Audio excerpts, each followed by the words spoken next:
Hello, everybody. Welcome back to the Crowd Chatter Podcast. And you might notice I am actually in a new space now. I am not in my parents' house. I am actually in my own house. It's nice to actually be able to not have no power. So here I am. I am officially back in my home. And so here we go. Um, Today we'll be having our college football picks for week two. We had week one last week. Um, so right now, I don't. So you know what? Let's just get into this. You know how we start these things. So we always start with shockers of the week. As of right now, I only have obviously my own, and I have Stravinsky's as well. Other than that, I do not have Sam's. I don't know if Calvin's going to be able to do picks this week, but we'll see.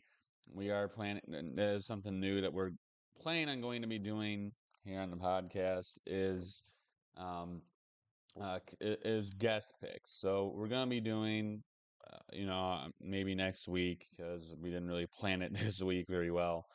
Um, we're going to be doing we're going to be trying and get a guest on here. Like maybe that's someone that we know, um, or a friend of ours, or girlfriend, whatever the case may be. That's someone that we know. Bring them on here. They don't necessarily have to know football. It's just fun to bring other people on here and have them on here as well. So we're gonna do that soon. Don't know. Like I said, don't know when that's going to start. But we shall see. But starting for shockers of the week. Um, I'm going a little crazy this week because I just don't like any of the options I have. And when I say crazy, I truly mean crazy. I have Eastern Michigan over Washington. Um, Washington lost a lot from last season. So I'm banking on they've lost so much that they just don't have anything left. Now they did beat Weber State 35-3. Eastern Michigan's a decent MAC team. Obviously, the odds of them beating Washington are pretty slim, but if they do pull through on that upset, it'll give me 25 points. So that's mostly why I'm going with this one because Eastern's not a terrible team. They do have some talent in Ypsilanti. And then the Huskies, they've lost a lot since last season, especially a lot of that offense. We'll see how they look against a better team in Weber State. Again, don't really think it's all that likely, but it'll be big points if it converts. Now, you can probably imagine what Serbensky is going with, as since Michigan against Texas, which, as you can see, spoiler alert, is game of the week. We'll be getting to that eventually. He has the Wolverines. Of course, I think Michigan right now is a 7.5 point underdog. I believe that's what they are right now. It's either 7.5. It's either 7 or 7.5. I think it's 7.5. He takes the Wolverines for his shocker. I mean, we're Michigan fans. Is that really all that surprising? Moving on, as I mentioned earlier, it's me and Sorbensky. We're the only ones who have picks. As of week one, right now, leading everyone in terms of standings is Sam at 13-7. Calvin uh, sits behind me at 9-11. I'm at 11-9, and then Sorbensky sits at 12-8. So moving on to this week. We have first starting with Arkansas on the road taking on number 16 Oklahoma State. Now this does have the new top 25 rankings. I did update it along with records. I'm not really sure we're going to be bothering with top 25 videos until the CFP polls come out. Because really the AP poll doesn't really mean anything. And obviously, the CFP poll makes a huge difference. So I think we'll just wait until that comes out before we start reacting to polls. But anyways, Arkansas on the road against Oklahoma State.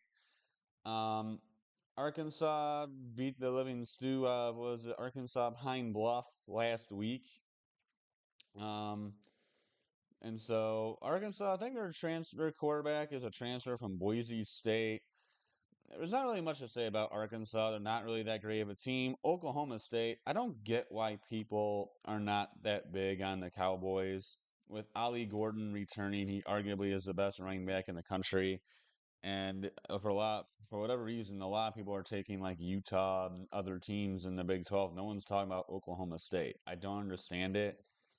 And you got even Alan Bowman in Oklahoma State too. He's a solid veteran QB.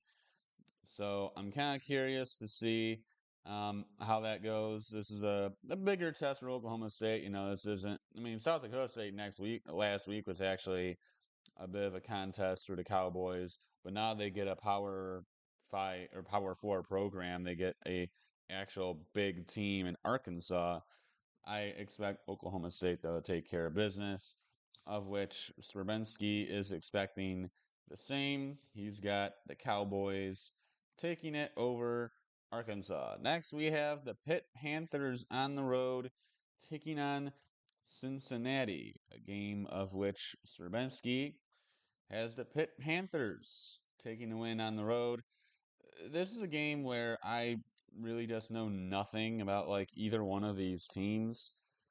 One of the guys, I believe, for the Pitt Panthers, if I'm not mistaken, the Pitt Panther quarterback, I think he's either a big time recruit or he is a Alabama transfer. I'm not really sure. I'd have to look and see like where the guy has been in his career. I think he's like a freshman this year. Um, redshirt freshman. Okay, yeah, and transfer. But if I'm remembering correctly, because the name sounds familiar, I think he's a transfer from Alabama. I believe that's where he used to be before I guess he transferred out and then went to um, the Pitt Panthers. Um, I believe that's really the case here. Um, again, I don't really necessarily remember where he came from, but I'm pretty sure that he's an Alabama transfer because it really did sound familiar seeing that name. Yeah, Alabama.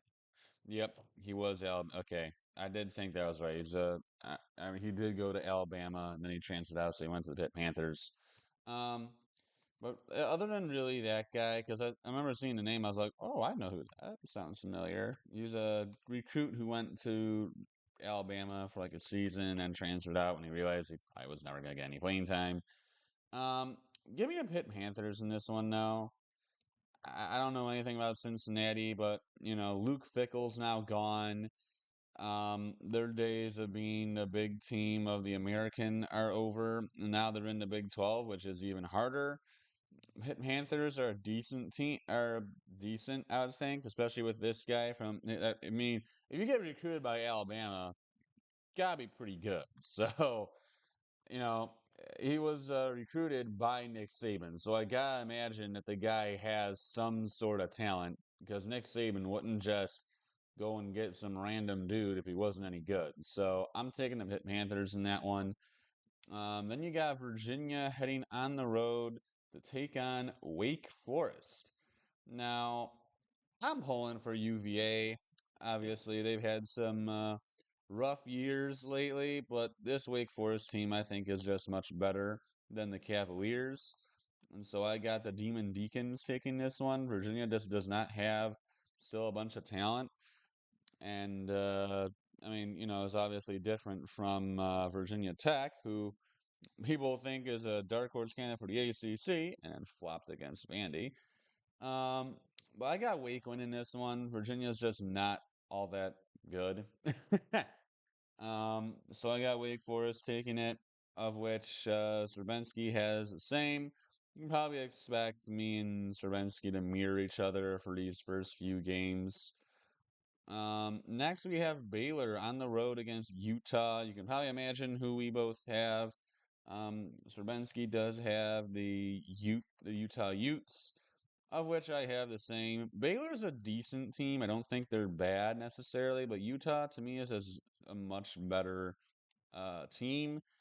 It's one of those situations again where it's like, sure, the team's not bad, but they also are not nearly as good as the other one, which is Utah.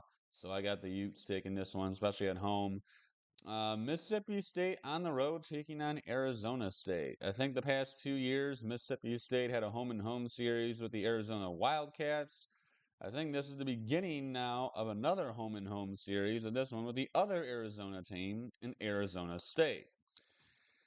I thought Wyoming would get the better of them until I realized that Wyoming's quarterback was gone from last year, but I still picked them like an idiot, and I got burned pretty good that time. I don't think Mississippi State's going to burn me, though, on this one. Arizona State is not really that special, in my opinion. Sorry, Srbensky, but there's just not really much in that Arizona State program. Yes, I did take a liberty with the color scheme here because it was clashing a little bit.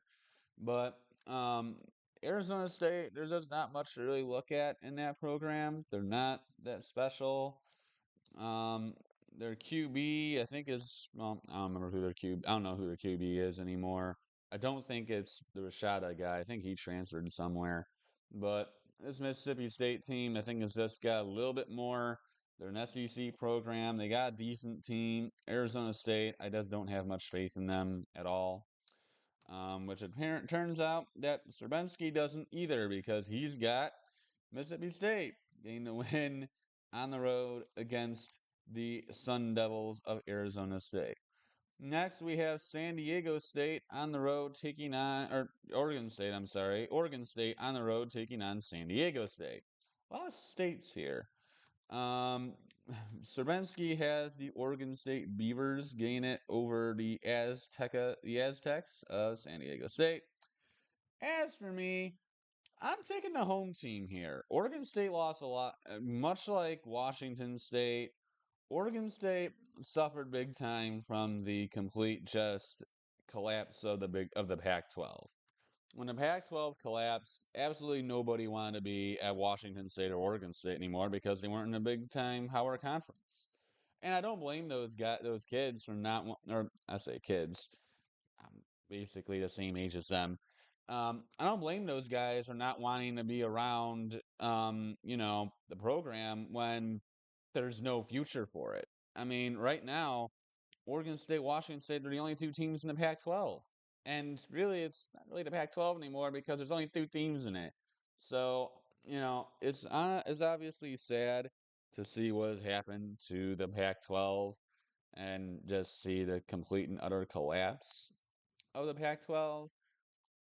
But this Oregon State team lost pretty much everything that they had last year.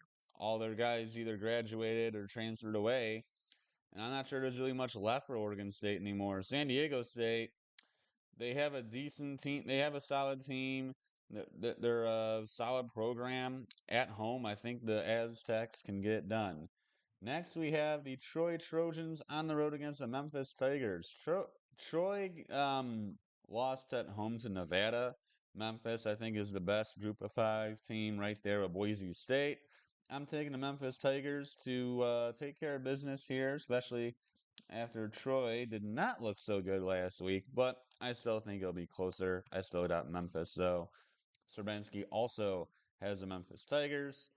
Next, we have the Kansas Jayhawks, now ranked number 19 in the country, heading on the road to take on the Illinois Fighting Illini. Srbensky has the Kansas Jayhawks taking the win on the road against Illinois. And like I said, we're probably going to be mirroring each other a little bit here through the early rounds. I got Kansas as well. They didn't actually need Jalen Daniels a lot last week against whoever it was they were playing, like Townsend, I think, or something. It was mostly the ground game that got it done for Kansas, but everybody knows how talented Jalen Daniels is, assuming he stays healthy, because that's been a big problem for him in his career. But everybody knows how good the guy is when he's healthy, and if he's ever healthy, good luck. I mean, he's that stinking good. So I have Kansas taking it. Illinois not great, but they're also not bad.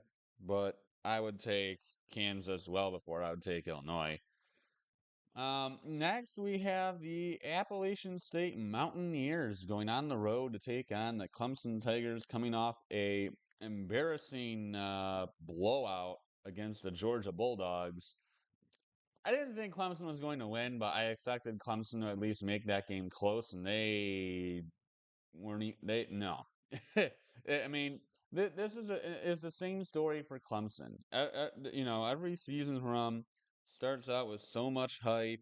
Everybody's like, "Oh, they're gonna be great this year. They have a chance to do this. They have a chance to do that." And everybody hypes them up, and everybody starts to believe, "Hey, maybe Clemson can return to the days when they had, Trevor Lawrence and Deshaun Watson and all these great players when they won all their championships, and then they fall flat on their face in like game one or game two or the first big game they play, and then no one has any expectations for them anymore. And we're already seeing the exact same thing. They already lost and no one's talking about them. I still think Clemson will win this one. Appalachian State is a very tough team now. You cannot underestimate the Mountaineers. This is a team that loves, and I mean loves, to pull upsets. I considered this one for a shocker, but I don't think Clemson is going to disappoint 2 weeks in a row. I think that Clemson is gonna pick it up. I think they're gonna win this one and keep themselves within the top 25. Stravinsky has the exact same thing. He's got the Tigers taking it over the Mountaineers. Next, we have the Boise State Broncos on the road taking on the Oregon Ducks. What happened to Oregon last week? The Idaho Vandals? I mean, listen, Michigan was not great against Fresno State. Everybody knows that game was ugly, and I do mean ugly. Like, we cannot do that again, especially this week. Um, but Michigan was not pretty. Didn't look that good against Fresno State, but that's Fresno State. I mean, as much as it was an ugly game and Michigan was borderline embarrassing in that game offensively, Fresno State's a Power Five or is a FBS program who's been at the top of the Mountain West for several years. Has been a solid program, consistently having solid seasons. So, sure, as a top 10 defending champion, you should be blowing them out, but it's not like you basically flopped against a garbage team. Oregon almost lost to an FCS school as number 3 in the country. That's not a good look. Anyways, Serbinsky has the Oregon Ducks taking this one against Boise State. I think this should be a very fun game, especially considering what happened with Oregon last week. Could be much more interesting than you would expect it to be. They dropped three, by the way, they were, like I said, they were number 3. They dropped 4 spots after that Idaho showing. Um, I think Boise State has a shot at an upset. It's similar, I think, to the Clemson Appalachian State game. Um, it's similar to the Clemson Appalachian State game. I think Oregon's going to have to pick it up this week if they want to. It needs to pick it up. I think they recognize that. I think last week was kind of a wake up call for them. They're not going to show that again. Kind of like Clemson's not going to get embarrassed like that again. So I think the Ducks show the real Oregon Ducks this week, and they take care of business against Boise State. Next, we have South Carolina on the road against Kentucky. I think Kentucky's underrated. I got the Wildcats in this one. They're a well-coached team. You got the Georgia transfer coming in. You got the Ohio State at quarterback, Brock Vandergriff. You got the Ohio State running back transfer and Chip Trainum now coming in for Kentucky. They always seem to have a solid defense, and they always seem to just have a solid team. South Carolina, I don't see much for them. They have one good player, and like that's it.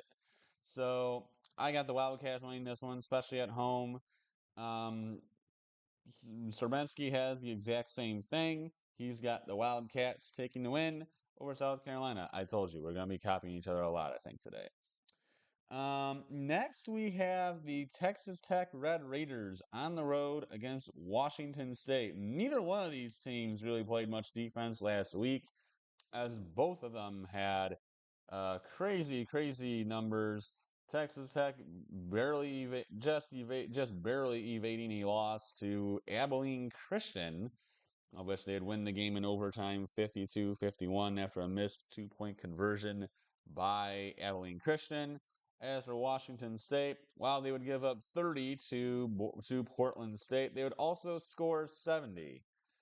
So I don't really know what to think of these two. This is another. I mean, again, I'm not big on Washington State because, again, just like Oregon State, they lost most of the good talent that they had. Everybody else is really gone. They moved on. They went elsewhere. But Texas Tech looks so bad against Abilene Christian. It's gonna be the game where whoever has the ball last is very likely to win because neither one of these teams really look good defensively. So I'm going to be taking Washington State, which is actually I think the same thing that Stravinsky has, which I didn't realize that was on him. Yeah, he has Washington State as well. So we both have the Cougars. It's gonna be one of those games where it's like whoever scores last wins the game. That's what it's going to be. Um, so whoever has the football last, congratulations, really. Um, Next, we have the Georgia Tech Yellow Jackets heading on the road. Now 23rd ranked Georgia Tech Yellow Jackets on the road against the Syracuse Orange. Got the upset over Florida State in Ireland, then took care of Georgia State. So now they'll head to the Carrier Dome to take on the Syracuse Orange. Very much like Serbensky, I do not call it the JMA Wireless Dome. That is a stupid name. It is still just like Acrisure Stadium is still Heinz Field to me. Um, the JMA Wireless Dome is still the Carrier Dome to me. Georgia Tech, though, on the road against Syracuse, I think this is a decent matchup. I think this is going to be really fun. Georgia Tech has really, I think, shown a little bit more than I think people expected. I mean, Florida State looked really bad against Boston College last week, so that I would say that is a little bit concerning for Georgia Tech fans who are hoping maybe that Georgia Tech actually has something after that week one upset and then win over Georgia State. But I saw a little bit of that Georgia Tech team. They honestly look pretty good. And, you know, a road game is going to be tough for them, but they won in Ireland too. So I think this is going to be a 50-50 game. But I'm going to go with Georgia Tech. I know that Syracuse has Kyle McCord, whatever else they have, I have no idea. But they have Kyle McCord. But Georgia Tech has a QB from Tech that was a transfer from Texas A&M that honestly I think is really underrated, and that's Haynes King. I really like that guy. He did very well against Florida State. I think Georgia Tech they really ran like a Michigan style offense against Florida State, and it worked to perfection. I think Georgia Tech can get the better of the Syracuse Orange. Once again, sorry, Serbensky. I'm going to take the Yellow Jackets to continue their nice hot start here to the season. And, well, it's their first game of the season actually being ranked. I think they can pull through. Now, unsurprisingly, Serbensky took Syracuse, but um, homer pick there. But, again, like I said, I think it's a 50-50 shot, whoever wins. But in that 50-50 shot, I'm going to give it to the Yellow Jackets. Next is Kansas State on the road against Tulane. Serbensky has taken the Kansas State Wildcats. I know Serbensky reads off like the lines and whatnot for these games. I don't really know what those are, and I don't really feel like pulling them up either. Sorry. Because mostly I'm not a gambler, so I don't really pay attention to that unless I want to pick it as a shocker. So, anyway, Stravinsky has Kansas State, and I do as well. Tulane is another one of those teams where I think they have a new head coach now.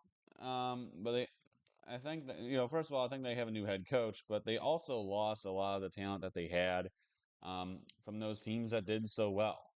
A lot of those guys went to the NFL, almost said NBA, to the NFL. Michael Pratt's gone.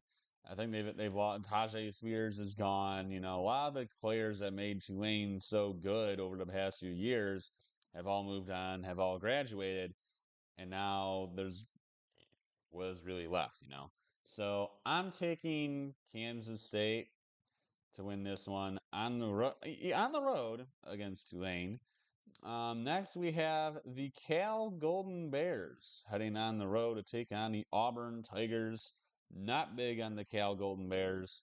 Auburn is not the greatest of teams, but they're at home, and I think they're better than Cal. So I'm taking the Auburn Tigers in this one. I think the same thing is the case for Serbenski. Yes, it is. He does have Auburn at home against Cal with the win. Next, we have Michigan State going on the road to take on Maryland. Michigan State also, very much like the Wolverines, except they were even worse, did not look good at all against Florida Atlantic. Rough start for Aiden Childs. Rough start for Michigan State in general. I mean, they nearly lost to FAU in that game. They really it was just FAU's QB was actually less of a coward. I think that there's a good shot that FAU would have actually taken that win over over Michigan State. But Sparty got lucky and they ended up taking the win there. But now they're going on the road to take on Maryland. Now, Maryland, I don't think is the greatest of teams, but they have an NC State transfer at QB. They've always seemed to have at least a good enough team to make a bowl game. I think they'll probably be there again. Um, I think I'm on Serbenski right now. Yeah, I am. Which I think he has Maryland as well, because that is the way I am going. I am taking the Terps. Yeah, he has Maryland in this one. I'm going the same way.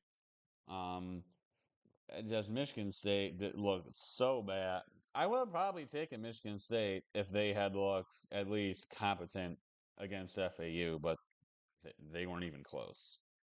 And I can't see them really taking a game against Maryland with that kind of play. So I am going with Maryland in this one. Next, we got Colorado on the road taking on Nebraska. And a huge rivalry game. This is always a fan. Last year, this was already a really good game. And now we got again. Colorado coming off a very close game against North Dakota State on Thursday night, of which they ended up winning. Nebraska, don't remember who they played, but they took care of business. So, home and home series here. Last year was in Boulder. Now it's in Lincoln. 7:30 NBC game. This is going to be a show. This is going to be a lot of fun. These two teams obviously hate each other. Um, Nebraska, though, is a lot different a team this year than they were last year. Now you got Dylan Rayola in town, a big time QB recruit. I think new head coach, why am I blanking on his name?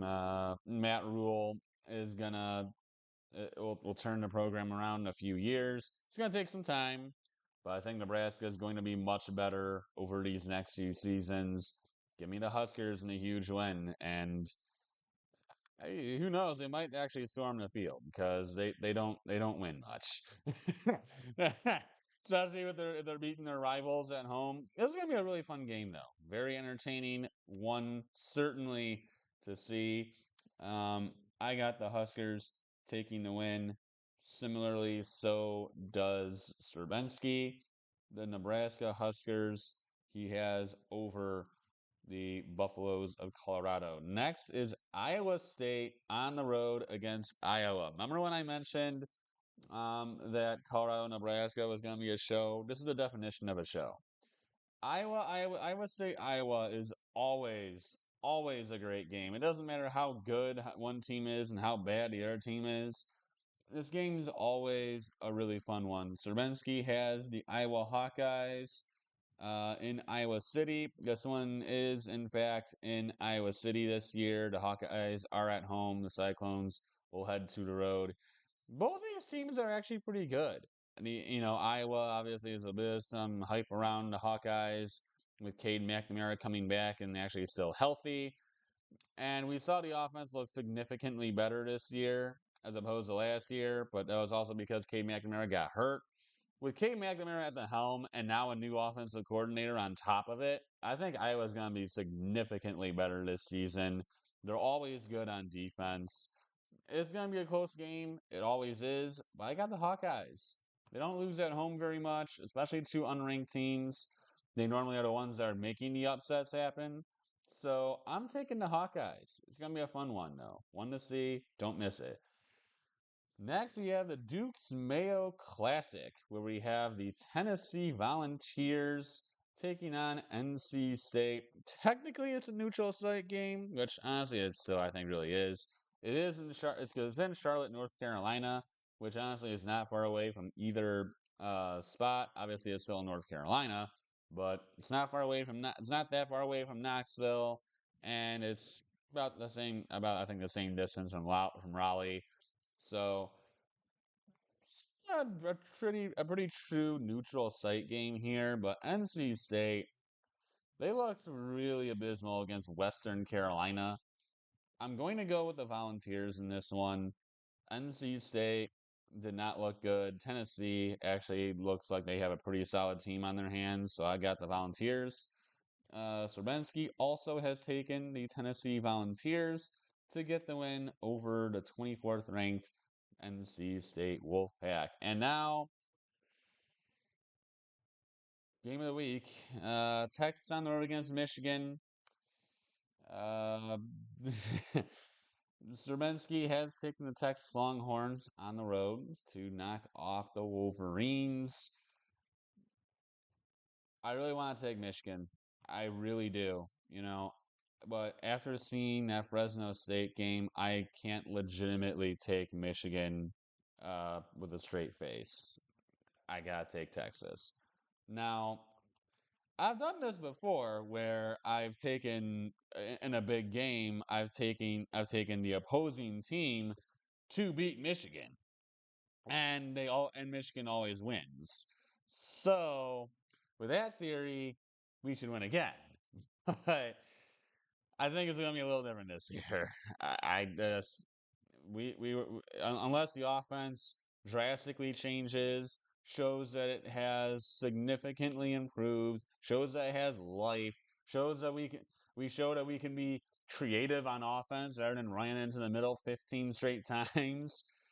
I just don't see us winning. I know we're at home. I know it's a noon game. I know we're going to have the maze out. We don't look sharp. We did not look sharp in that game. And I'm not sure we can pull through against a Texas team that has Quinn Ewers, Isaiah Bond, all these talented guys. I can't see it happening. So, I hate to do it, but I gotta take Texas. And I gotta take Texas in this one. So that is it for this one. I hope you guys enjoyed it. We'll have Serbensky. Obviously, he posts all the picks and stuff on Instagram, so you'll see everybody's picks on there after the fact. This is all we have for now. But until next time, adios, everybody.